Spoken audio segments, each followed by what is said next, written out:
voluntary repossession. Now, I know you're probably thinking, why the hell is voluntary repossession up 400%? What is up, guys? Welcome on back to TK's Garage. In repos, or the term voluntary repossession, get out of my bank loan, has just hit number one on Google Trends.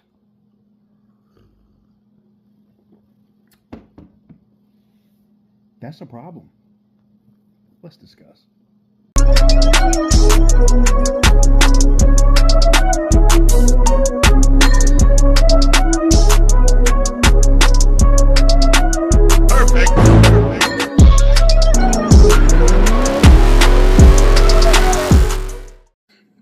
What is up, guys? Welcome on back to TK's Garage. And in today's video, I'm not going to keep you here for an excessively long time. I just want to get into some breaking news as I was sitting here in the lazy boy and just getting done watching some news and hitting my parlays on my sports bets for the day. I get alerts. I have this thing with a thing called Google Trends. If you don't know what that is, especially when it comes to automotive news, it also helped me like in terms of what I should cover, what I should talk about at SEMA, or look for to talk about or interview, or products to check out at SEMA.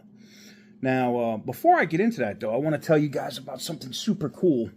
If you have a Mopar product, and we're going to talk about those getting repoed today, there's a website you should definitely go check out, and it's called destroyer1320.com. Did you know that spending like, 30 to 40 bucks for a piece of material from destroyer1320.com can protect your $90,000 Hellcat? Yeah, it's a thing. Definitely go check them out. I promise it'll be worth your time. Getting into the video today, I get this alert. Now, for full disclosure for you guys wondering what time it is, I'm looking for the clock. Hold on, I'm not wearing my watch. All right, with the magic of YouTube, I was able to pause the video and restart it. It is currently 1:40 a.m. The day after SEMA, or SEMA just wrapped up yesterday, basically. I've been asleep for like 5 or 6 hours. I literally came home, took a shower, went to sleep. I was dead. All right. I'm awake. I get this alert, this notification. And the number one trending thing right now, which we're going to get into the analytics. I'm going to show you guys screenshots. What states are the highest that are searching for this? One of them being Montana. I have a sneaky suspicion as to why that is in Montana. A lot of supercars are registered in Montana. We're going to get into the actual analytics and whatnot of why this search term here, and we're going to talk about why that is and why I think probably in the next 30 to maybe 60 days, it might not even take that long, we're going to have a car apocalypse. And what I mean by that is, if you were around in 2008, I was lucky. I got to sell my house in like mid-2007, and I didn't buy right away where I moved or where I went to in 2008. I rented for a little bit, and I got lucky. I wasn't an expert. I just happened to live through that time, and I watched everything in the financial market implode. So let's get into the data, and we'll talk about what states are the highest risk, or what states are searching for this the most, and we'll talk about why. So here are some of the things that people were looking for here. Let me see if I can actually open my camera here. Nope, I guess not, huh? S Pen can be used as a pointer. There we go. Hi. Anyways, so related queries. You guys can see here that repo trails for sale near me is so high it's in breakout status. What that means is that the status is so high they can't even put a percentage value to it right now. How much do repo men make? Well, obviously, if people are looking for trailers and cars, people will look at, I wonder how much these repo guys make. Maybe I want to get into that business, right? People looking for that. The number one thing that doesn't happen to do with trailers or people looking at making money in the business, voluntary repossession. Now, I know you're probably thinking, why the hell is voluntary repossession up 400%? 400%. Let that sink in. If 400%, which that's insane, right? But what do you think the financial markets would do if they started seeing voluntary foreclosure or short sale on homes was up 400%? Yeah, the market would crash. Repo, the genetic opera cast, I have no idea what that is. Bank repo cars for sale, up 180%. Now, we want to get out of that. Next. Now, let's go to the top 5 states that are searching for this. Number 1, Alaska. Why do you think Alaska is searching for getting their cars repoed? I don't know. I don't know if times are tough up there and people can't afford anything. But number 2 is Mississippi, and that's right here in the continental 48. And you're going to see a theme here in the southeast. Number 3 is New Mexico with 72% of the searches. Number 4, Utah. That's right. You boys and girls out there in Utah are not able to afford those Hellcat payments. I get it. I understand. Which takes us to number 5, Louisiana. Again, it does not surprise me. People were extra leverage there. Now, we're going to get to the other 6 in a minute, but I just want to show you the actual chart here and why I got the notification, right? So around today is when a slew of that search data came in, and it would have came in probably around 4:30, 5 o'clock in the afternoon is when it hit its highest. Bing! And when anytime something like this comes over 50%, I will get a notification like that from Google. The other top 6 states, or the top 5 states outside of the top 5, so the rest of the top 10, I should say, Montana at 59%. Now you're going to say, man, there ain't nothing out there in Montana. Oh, there's a lot of Ford GTs, Lamborghinis, Ferraris, Koenigseggs, McLarens registered in Montana.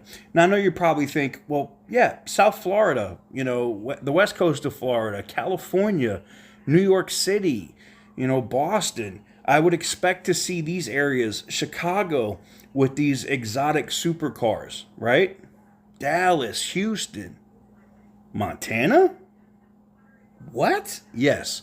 And it's because of the tax benefits that are afforded to businesses there. People will create a BS LLC, a BS business, and they will finance a car and register a car in their business's name in Montana just so they don't have to pay the tax. I give you an example. If you bought a, say, $140,000 supercar, right?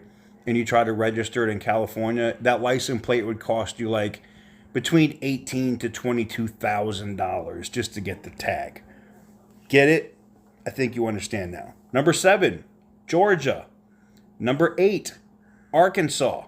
Number 9, Alabama. And coming in at number 10, Kentucky. Does any of that surprise you? It sure does not surprise me. Now, I know a lot of people are going to say, well, how did we get in this position? COVID is part of it. Lots of free money from the government is another part of it.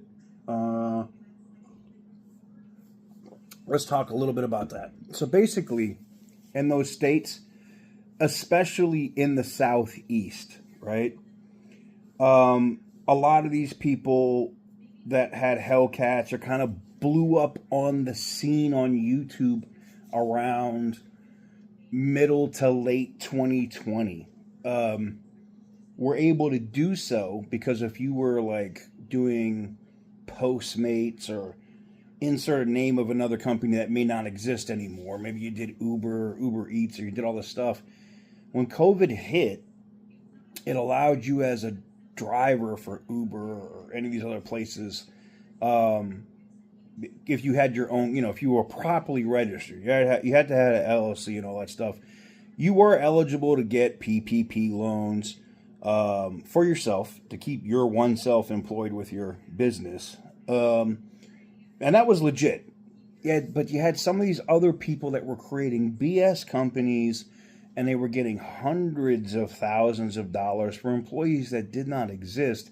That was one. And those were your super ballers that we've all seen on the internet that have disappeared in the last 18 months. You don't see them popping out with McLarens, trying to sell their merch on YouTube, talking about their chains. And maybe they did so much suspect stuff that they flew to another country and just stayed there talking about they were going to live there. I don't know. That kind of stuff happened. All right, it's a legitimate thing. You had some people that were on YouTube left. They went to go do other stuff, start, driving trucks or doing other things, and left YouTube behind because they really couldn't keep up that lifestyle to be able to continue to do that, right? And that, unfortunately, primarily happened hard in the Southeast because you had people. I'll give you an example. Not to say that people that live in Mississippi don't make a lot of money, right? But Arkansas, Mississippi, Alabama, areas in Georgia, I'm not talking about Atlanta, but you have people that were there that the government was now giving an extra $600 a week for unemployment, for example. So that was what? That's $2,400 a month. Yeah, that's a supercar payment. That's a Hellcat payment with massively bad credit. It didn't matter. Then you take into account the people being able to get grants, PPP loans, all the other stuff. They're able to afford all of this stuff that they could not afford before. And now, a lot of those people had either already had their cars repoed. It's 2023 now. We've been out of this. There's the moratorium on repos and all that stuff ended around early 2022, right? So people that were doing that BS lifestyle already been exposed. Their cars are gone. You don't see them with these cars on YouTube anymore. They're just fugazi, fairy dust gone out, right? And then you had people, because of COVID, that the car market got destroyed because chip manufacturers weren't making chips. These little resistors that they needed for these old school platforms that auto manufacturers used for their computer systems, for their PCMs, their ECUs, their transmission control modules, all that stuff just stopped. So what happened? You saw people signing loans. You saw people getting 180 to 200% loan to value. And what that means, for people that don't understand how that works, as a car dealer, which I am, wholesaler, you could write a note, you could basically write a contract and send it to a bank for them to buy at 200% of the value of the car because nobody could get it. And the banks were still trying to make money, and they're trying to get whatever they could get. And you saw Hyundai Palisades, Kia Tellurides going for $70,000 and $80,000. Don't tell me it didn't happen. You can Google it. It happened. Toyota Corollas going for $45,000, like $15,000 over sticker. It happened. And now you have all of these people that can't afford. They can't afford to spend $950 a month on a friggin' Corolla payment that they were using to deliver pizzas in, or whatever they were doing, right? Maybe they don't even have a ton of miles on their car. Maybe they just bought it. They just needed it to get from point A to point B. But they're like, damn, why am I paying $950 for this car when I'm $20,000 or $25,000 upside down on this car? Now, you guys know one of the cars on the channel, the Rebuild Trax, which I've been featuring some here, and I haven't had a chance to drop that series, but I will soon as the insurance company tells me what they're going to do with that car. There's people that I've personally corresponded with going through YouTube that have told me, hey, I have a 2017 or I have a 2018 Trax and I owe $28,000 on it. What should I do? Now, and I had like 140,000 miles on the vehicle. That car is worthless. Absolutely, it's worthless. You're never going to dig out of the hole. Now, this is where voluntary repossessions come in. Now, I'm going to have a lot of dealer friends that are not going to like what I'm going to say. And they're going to be like, man, that's BS. You know, if people keep doing this, we're not going to be able to write the loans or banks will cut us off. So be it. You shouldn't have wrote the loan in the first place. All right? You know, I can't be mad, and I hardly, rarely ever use my floor plan.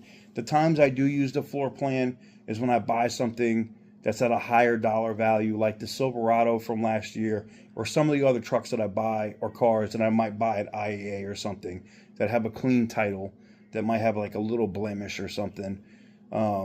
You know, maybe got water or whatever the situation is. I'll use the floor plan to buy it, knowing I'm probably not going to keep it.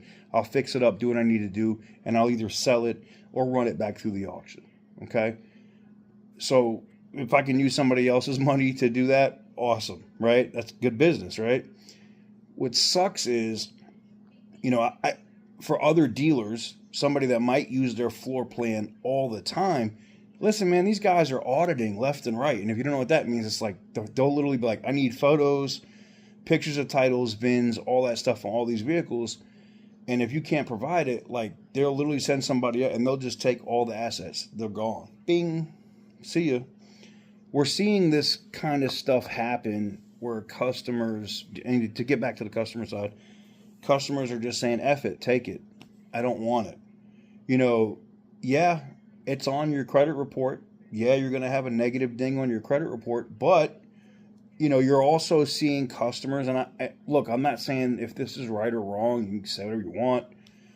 You have customers that will dispute those loans. And if the dealer didn't dot their I's and cross their T's, and there were so many people and so much free money basically out there during COVID that a lot of dealers didn't do all their paperwork right, especially the ones that had electronic tables or electronic documents, they're getting destroyed right now. Destroyed. Because they don't have that physical blue or black ink on the contract. And it doesn't matter how many addendums you electronically sign that you say your electronic signature is valid and you sign on a table, but it's electronic. It does not count in the terms of Section 609 of the Fair Credit Reporting Act. And that's where a lot of dealers are getting destroyed right now. Because, yeah, I mean, the bank is out the money. The car either gets repoed or the customer gives it back to the bank or credit union. Yeah, that happens. And then the customer will literally find one of these credit repair companies and they file a Fair Credit Reporting Act dispute, and then they hit the Consumer Finance Protection Bureau up with the same thing. And unless they have all their documents and their ducks in a row in 14 days, when that comes back, that has to get removed off your credit report, or they face thousands of dollars in fines a day. So who ends up holding the bag there? Everybody does. All of us as consumers, we all get screwed. You see it now. Banks are tightening up. You can't get... I know people now that have high sevens, 800 credit scores that can't get a car loan. Now, I'm not saying they can't get a car loan. It's just they're not going to get a car loan through Santander or Credit Acceptance or Ally or insert Mickey Mouse ass finance company here. They're not going to do it because they don't want to pay 15, 18% interest. They're not buying a car through Carvana or Vroom at 22% interest. That's a sucker move. So I wanted to get this video in because it's a massive wake-up call. If you're like me and you care about finance, or you try to get your money right or your ducks in a row, definitely now's the time to start checking stuff and making sure you're good, because when I see stuff like this trending on Google, this isn't like a Petty Roosevelt thing where I'm laughing and kikiing. This is a generally concerning topic and video. So I think it's going to get a lot worse before it gets better. If people are searching like this, and this is trending so high where people are voluntarily looking to get their cars repossessed, we're in a lot of trouble. And like I said, I think probably in the next 30 to 60 days, we're going to ring in the new year with a market collapse. Most likely. Let me know what you guys think in the comment section down below. Am I wrong? Am I right? You can go look up this data yourself. Go to Google Trends, look up repos, look up voluntary repossessions, look up banks taking car. Whatever you want to find, you're going to find the exact same data that I gave you today. Anyways, thank you guys very much for watching. I truly appreciate it. If you enjoyed this content, hit the thumbs up button. Looks like, well, not with a crooked thumb. Probably looks more like this. Hit the subscribe button. I would truly appreciate it. And I will catch you guys very soon on the next one.